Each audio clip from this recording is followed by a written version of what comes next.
Hello, I'm Jyotika. Welcome back to my channel. This is part 2 of a lesson in which I was solving the May 2024 paper research method section for AQA psychology. So if you haven't watched the part 1 of this video already, I strongly recommend you watch it first. Otherwise this video won't make sense to you because straight off I'm going to continue from where I had left. I will link part 1 in the description box below. So in this video, I'm coming to question 1.9. I had completed up to question 1.8 in the previous video. I'm also not going to read out the scenario again. That's why it's very important for you to watch the previous video or at least have the question paper with you so that you know what the situation is about for which the question is being answered.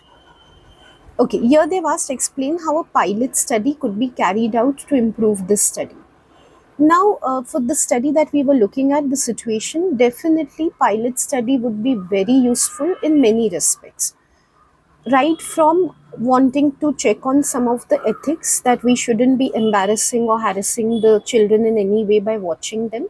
That could be one purpose for doing a pilot study. Two, methodological concerns, of course. Let's say, for example, whatever duration we are selecting to observe the children, is that sufficient to make observations, or even to check the categories of play? Are we classifying them correctly? Is there any overlap between the categories? Or just to check whether there is clear visibility in observation, there should be no distractions around. So there are many reasons for which we might want to do a pilot study. I would suggest that for 4 marks we give any two reasons. As I've mentioned for previous questions also, it isn't compulsory to give 2 points, but I always think of for 4 marks, 2 points are really justified. Anything more than that tends to lose depth and lose focus. Anything less than that tends to be very less unless you're able to give it in a very detailed way. So I will be giving two reasons in my model answer. I would say a pilot study could help check the coding categories for any overlap, or I can say any distortion also. Right now I'm just taking overlap, and then I can give an example. As I've emphasized so much in the previous video, here my emphasis remains the same. Keep contextualizing to get full marks. For example, I think in the second situation they have mentioned about some sandpit play. I would just like to look at that again. Right, so I would give the example, for example, something like sandpit play could overlap with, say, building with wet sand. Since I know building blocks is one more category given, but just it could also be indicative of building. So say building with wet sand. The researcher might observe this in the pilot study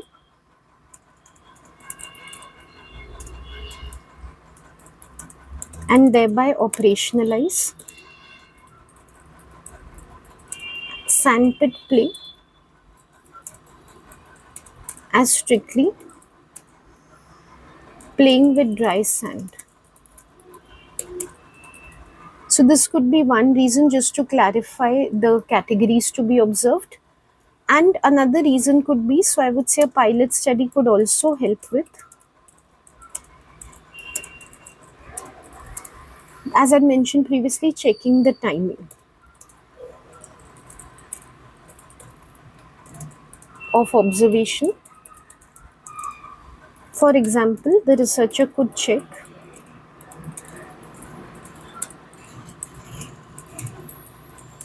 whether a 10 or 15-minute session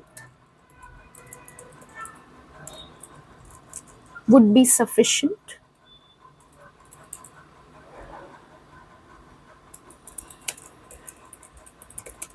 to observe children's play.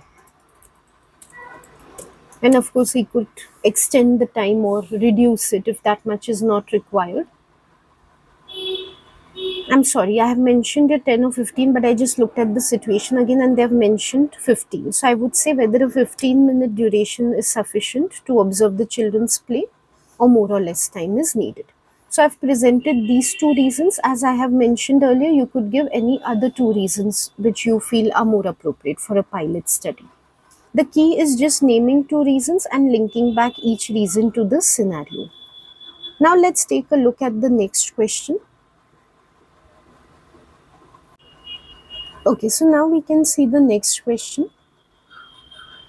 There were 34-year-old children at nursery A and 24-year-old children at nursery B. The researcher used a stratified sample of 10 4-year-old children for the study. Explain how the researcher might have obtained the stratified sample of 4-year-old children from the two different nursery schools. This is very specific to stratified sampling, so we have to give 4 points in the procedure. As I've mentioned for some of the previous questions, for these type of questions, you should already have a procedure laid out in your mind, like in general, what is the process of stratified sampling, you should know that. Then step by step, you're just able to apply it to the context. Now you can see that the question is about how. That is the key. Make sure that you stay focused on the how. Don't get into the why of it. So don't explain why a stratified sample is good. Like many students will start mentioning the strengths of a stratified sample. It is representative and so on. That is not what they are looking out for here. So here we have to just give the steps. Okay.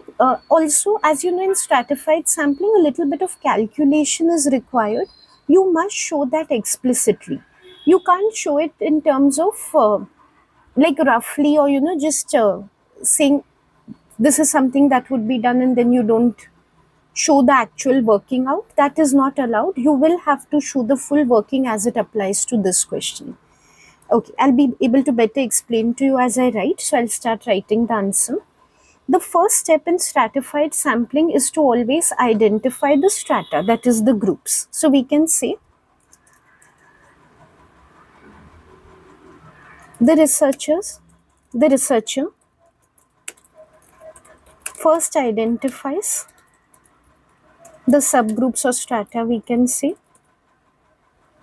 In this case, if you see which are the subgroups or strata, they are the nurseries, nursery A and B. Nursery A, I would say, made up of 30 children, and nursery B made up of 20 children.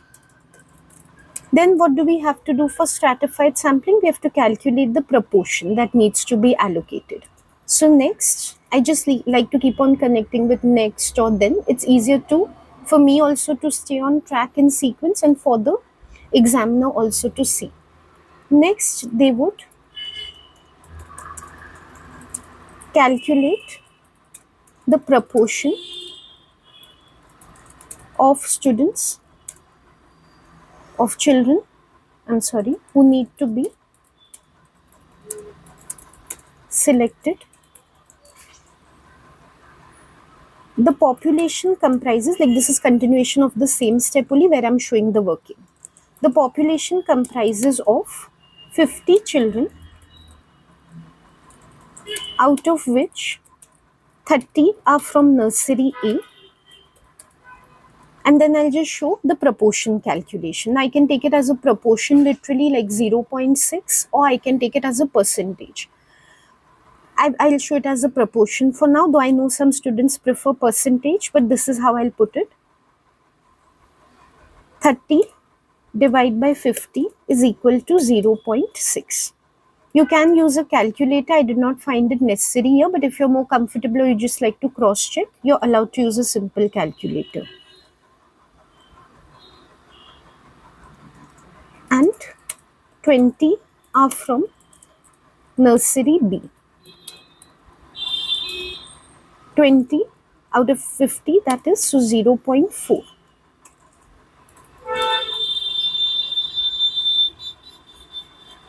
For a sample of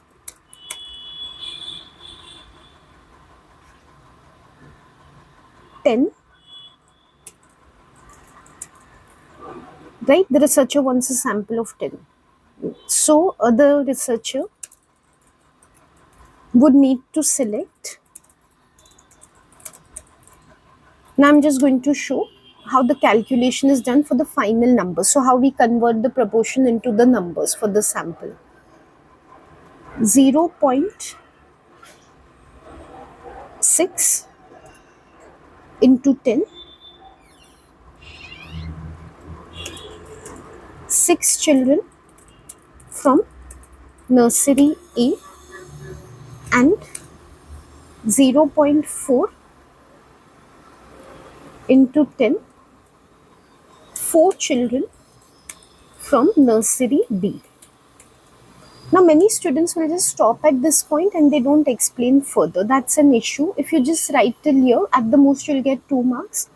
This is not enough because we've just suggested how the research is calculating the numbers needed. But then how they're actually selecting these many children is something we have not explained till now. That's the key part.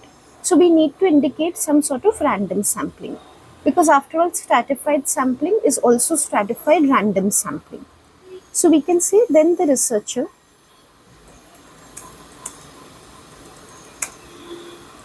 will use a lottery method such as drawing chits from a bowl comprising of all names of children from nurseries A and B respectively,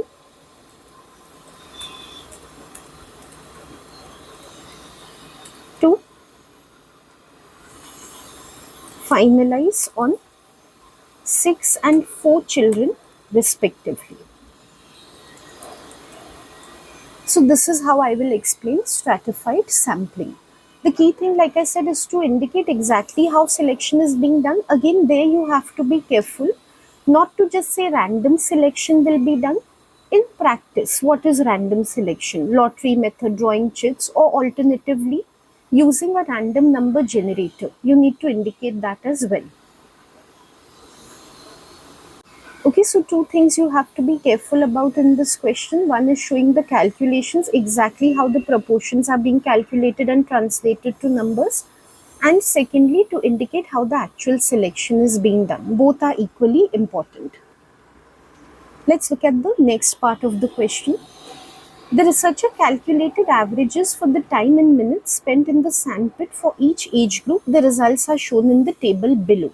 The title of the table is Average Time in Minutes Spent in the Sandpit for the 2 age groups.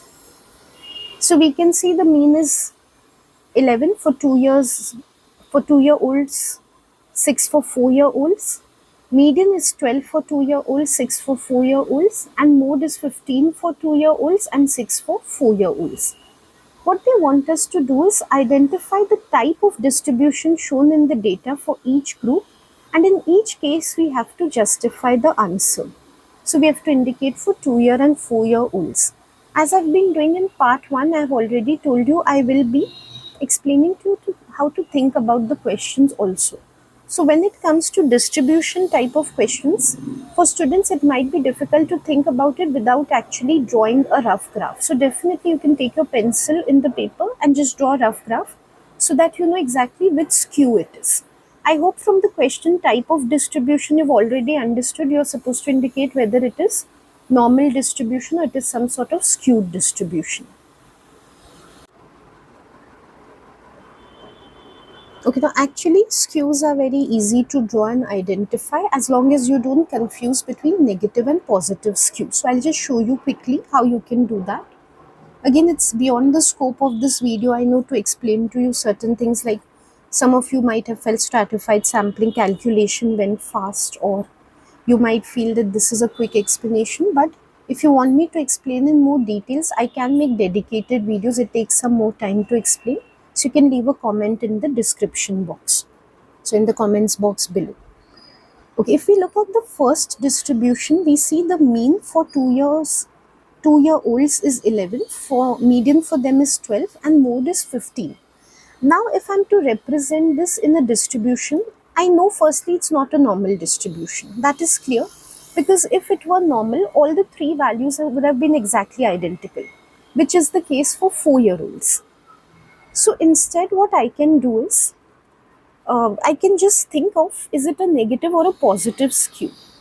One problem is students firstly confuse between negative and positive skew itself. So very quick thing, again it's beyond the scope to explain more, but when it comes to skew, we are talking about tail. Where is the tail of the distribution? You can see that in the diagram which I have drawn on the left. The tail is to the left side. So this is a negative distribution, because if this is graph, x and y axis, this is going on the negative end. Left side is always negative end. So this is a negative skew. And if the tail is on this side, on the right side, right is always positive. So this is a positive skew. I just have to identify for this question, is it a positive or negative skew, which 2-year-olds are showing, because I'm sure they are not showing a normal distribution. Now in a very quickly again, just to quickly grasp, in both the distributions, the median is going to be at the center, because median is the middle value. So median is always going to be there. Mean is always going to be pulled towards the tail. So mean is going to be here in the case of the positive distribution, and in the case of the negative distribution, it's going to be here on the left. And the mode is always going to be the peak point, the highest point. So in the case of the negative skew, it is going to be here, and in case of the positive skew, it is going to be here. That means why I have drawn all this is so that we can quickly identify which type of distribution this is. Now in the first type of distribution, that is the negative one, I can clearly see that the mode is going to have the highest value because it is the rightmost, and in the positive one I can see clearly that the mode is going to have the least value because it is on the left side. Now here I can see that it comes to, in the given table, the mean is having the least value 11, median is having a value of 12 which is in between, and mode is having the highest value which is 15. So it is fitting into what we call a negative distribution or a negative skew. So I hope you've got at least a rough idea of how you should judge whether it is a negative or a positive skew. So in the case of 2-year-olds, we are seeing it's a negative type of distribution, negative skew. And in the case of 4 years, as I've mentioned, it is normal distribution because it is perfectly symmetrical. All the values are 6. Okay, now we've understood this is a negative skew. You can call it a left skew also. The question is how to explain it here. We can just first name the skew or just identify it. So we can say the distribution for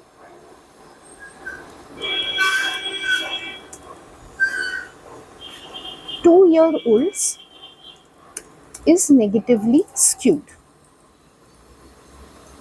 And now, very importantly, they've not told us just to identify which type of distribution it is, they also want us to justify the answer. Justification means two things. Firstly, what I showed you in the diagram, putting it in words, why we are saying it's a negative skew, which value is higher than the other, like when it comes to mean, median, mode, what is the trend, that is what we have to explain. Secondly, it is optional, not compulsory, but we could give justification in the sense of a possible explanation why this trend might be seen. So the distribution for 2-year-olds is negatively skewed. This is because the mean is lesser than, and I could just indicate the numbers for more clarity in parenthesis. So mean 11 is lesser than the median 12, which is lesser than the mode 15.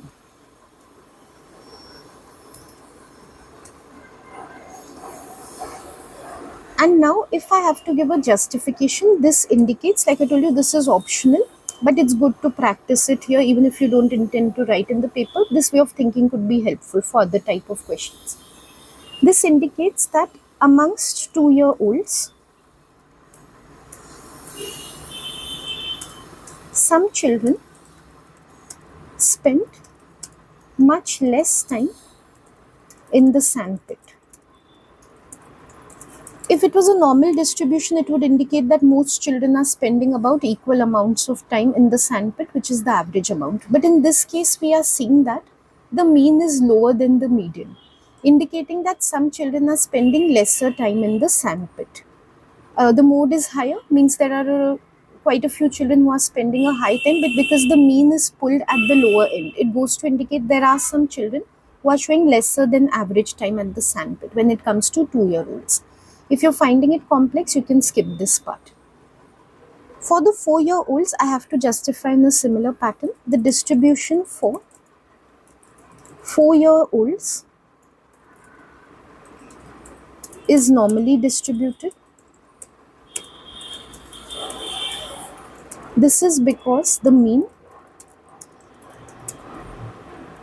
either you can say is equal to the median is equal to the mode, or you can put it this way: median and mode are exactly identical. This indicates that most 4-year-olds spend an average time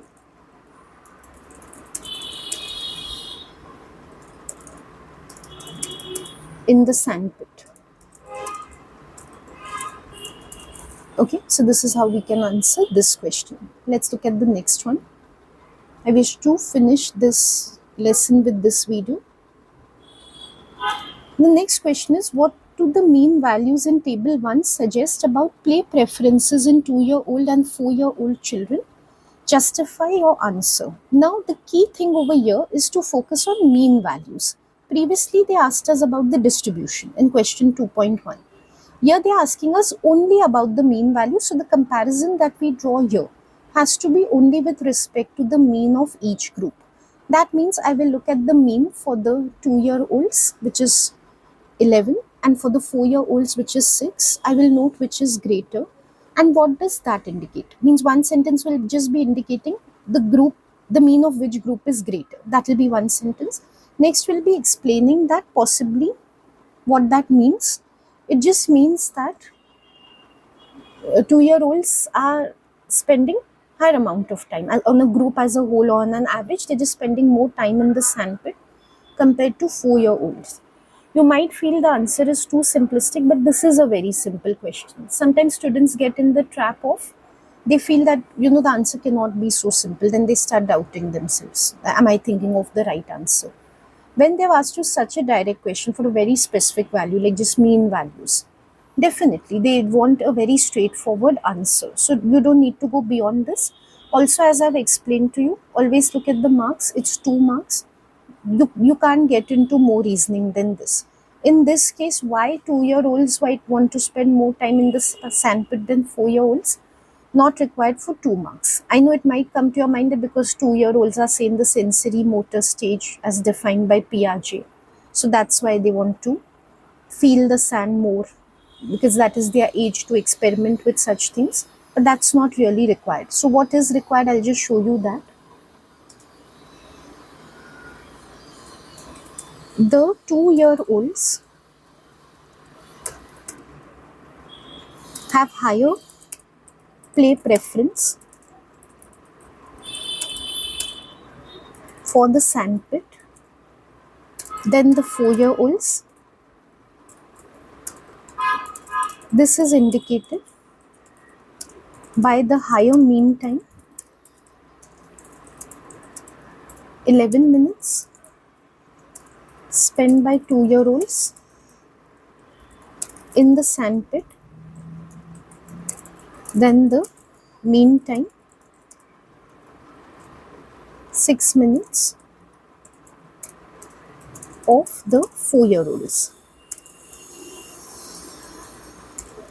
Okay, now I'm writing a sentence which I said you do not have to give. You can skip this. This is again optional, like I had given for the previous answer. If you want to mention it, you can, but if you have explained so far well, like you've written as I've written here, it's not necessary. You can get marks for just this much. This can reflect 2-year-olds greater tendency for sensory exploration at play. And then I should mention something for the 4-year-olds also. Then why they not showing that preference? Don't they want sensation? No, because they're at the stage where they might be looking out for complex or social activities. And the tendency for 4-year-olds to engage in complex social interaction at play. Think of this part that I've written as, if you're getting confused, do we have to write this in the exam or not? Think of it as, no, you do not have to write it. I'm just giving you some additional practice of, in case you have to answer more reasoning type of questions, especially if you've opted for cognition and development, this is how you can think of it. So I'm just taking the opportunity to give you something extra here. It's not required. What I've written up to 4-year-olds, that's up to this point. That is what you need to write in the paper. Okay, let's look at the next question. The researcher decided to use an unrelated t-test to analyze the raw data from the study on sandpit play. Explain 3 reasons for this choice in the context of the study. Okay, you know, very much expected question and very easy to score. You have the reasons for why different types of inferential tests are selected. So in this case, it's the unrelated t-test. All you have to do is keep on identifying one reason. Say you're identifying the number of groups. Second, just contextualize it and just specify which were the 2 groups in this study, which is why unrelated t-test is required. Then you identify another reason, again link it to the study. Third reason, link it to the study. That's all. So what you can do is a very straightforward question. Again, this is the one that you need to be prepared with. If t-test is asked, these are the reasons I'll give. If chi-squared is asked this, if Spearman's rho is asked this. So you have the points ready in your mind. Now you just keep connecting it. Also keep signposting as we always do. So 1 reason, 2 reason, 3 reasons. So it becomes easy for the examiner to read. One reason is that an independent group's design has been used. They've emphasized context of the study. So right from the beginning, we can keep linking it. Also, instead of independent groups design, if you want to use the term separate groups, that is fine. An unrelated t-test helps compare between separate groups, such as the 2-year-olds group. So here I'm naming the groups from the context, I'm contextualizing it. And the 4-year-olds group in this case.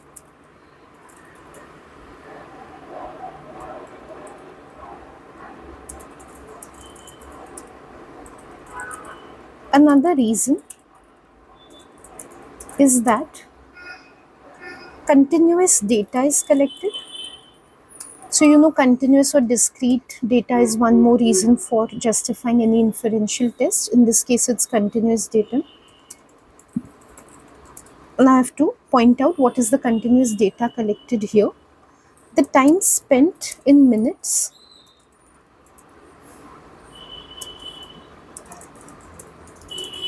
by the children in the sandpit has been calculated, and therefore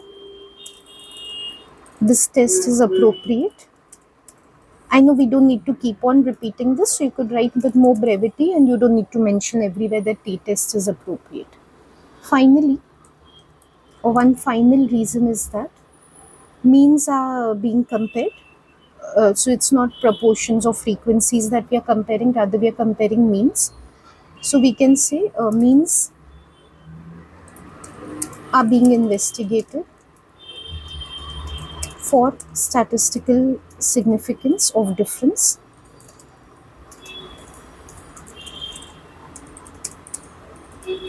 That is,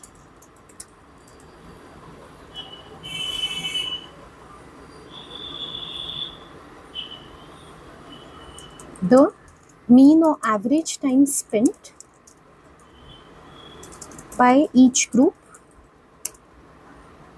in sandpit play is being compared. So that justifies use of unrelated t-test. So these are my 3 reasons. Generally, these are the 3 reasons. Right now, nothing else is coming to your mind.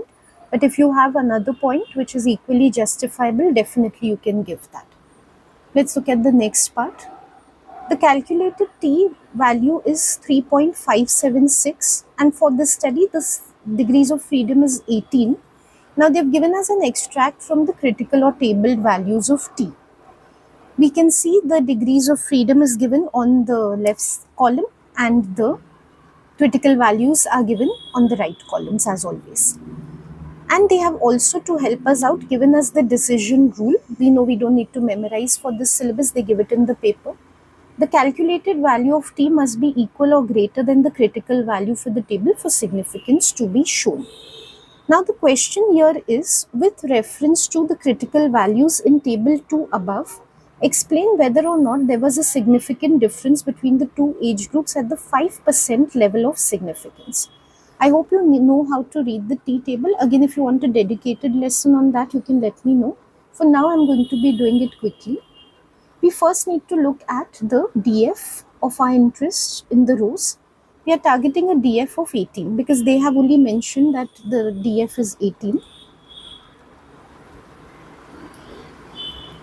And they've just mentioned that the significance level is 5%, meaning it is 0.05. So now I have to look at where 18 is intersecting with 0.05. Okay, so this is the critical value of my interest right now. The calculated value was given above. It was 3.576. The decision rule is given below and we know it anyways. The calculated value must be greater than the critical value. So in this case, the calculated value is 3.576, which is definitely greater than 2.101. So clearly here we can say that there is a significant difference between the two age groups. 1 mark for agreeing and saying yes, there is a significant difference. Another mark for justifying why we are saying that. What we have compared and all and how we have come to this decision, we just have to put that. It's a very simple answer for 2 marks.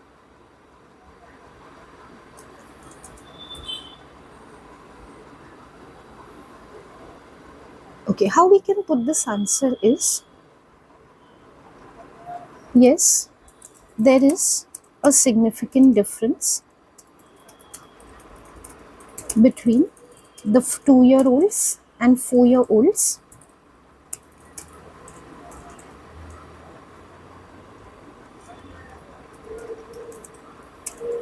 with respect to time spent at the sandpaper pit at the 5% level of significance. This is because the calculated t value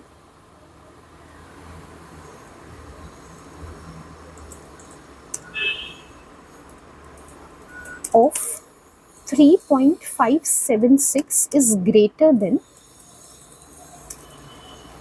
the critical value 2.101. So I hope you're noticing how I'm specifying both the values, the calculated and critical, that I've taken into consideration at the 5% level for 18 degrees of freedom. That's all I need to write here. For the 2 sentences, I will get 2 marks. And there's a last question for this paper. Referring to the critical values in table 2, explain why the researcher is very unlikely to have made a type 1 error. So first you need to remember what a type 1 error is. Type 1 error is when we reject the null hypothesis even though it was true. So when actually there was no difference between the groups, any difference observed was only because of chance, and still we have suggested that there's a significant difference. It is applicable to the population. That's a type 1 error. So firstly, we will write down what a type 1 error is with context to this situation. Now to justify why the researcher hasn't committed it, look at the keywords in the question. Very unlikely. That's a hint that if you just use what you have written previously, 5%, that is a lenient level of significance, as we know. So it is not a very stringent level, so it doesn't make it very unlikely that the result is significant, it just makes it unlikely. Very unlikely is something a stringent level of significance can give us, meaning a 1% level of significance can give us. So that's what they're trying to hint with very unlikely. Also, when we saw the value only, I hope most of you realize it's much greater than the critical value. It's not little bit greater, it's much greater. It's 3 point something, whereas the critical value is at the lower end of 2 point something. That only by itself should give you a hint that somewhere this value is going to be significant at the stringent level also. That is at the 1% level also. But definitely when you're writing, you need to give evidence to make your point solid. And after all, it is for 3 marks. You need to look at the table again, once for your own verification and once to see what you can write down to justify. You can see on the table for 18 degrees of freedom at the 0.01. And please do not look at 0.1. Please look at 0.01 level of significance. As we are going towards the right columns, we are becoming increasingly stringent with the criterion. You can see here the critical value is 2.878 and the calculated value is even greater than 2.878. That is how we can justify that it's really unlikely that the researcher has committed a type 1 error. So what are going to be my points in the answer? Firstly, explaining what a type 1 error would mean in this context. Secondly, justifying that the calculated value is high even at the 1% level. And third, supporting it with evidence. That's how I'll get 3 marks. So let's see how to put it down in words.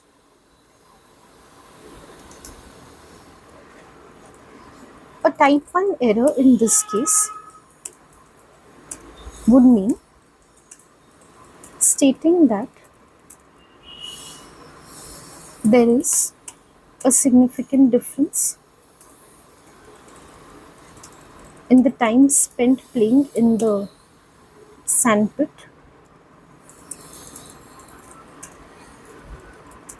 by 2-year-olds and 4-year-olds. The researcher is very unlikely, even though I forgot to complete that, there is no such difference in the population. The researcher is very unlikely to have committed this error as the obtained t-value is significant even at the stringent alpha level of 0.01.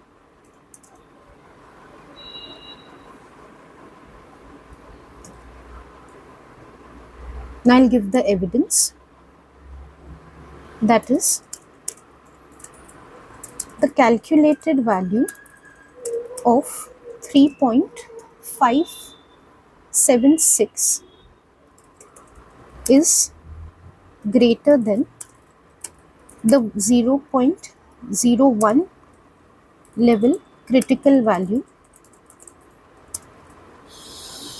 of 2.878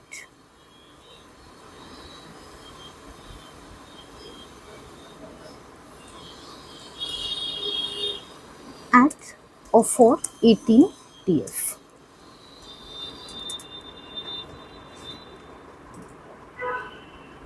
Okay, so that is how I can write the last answer.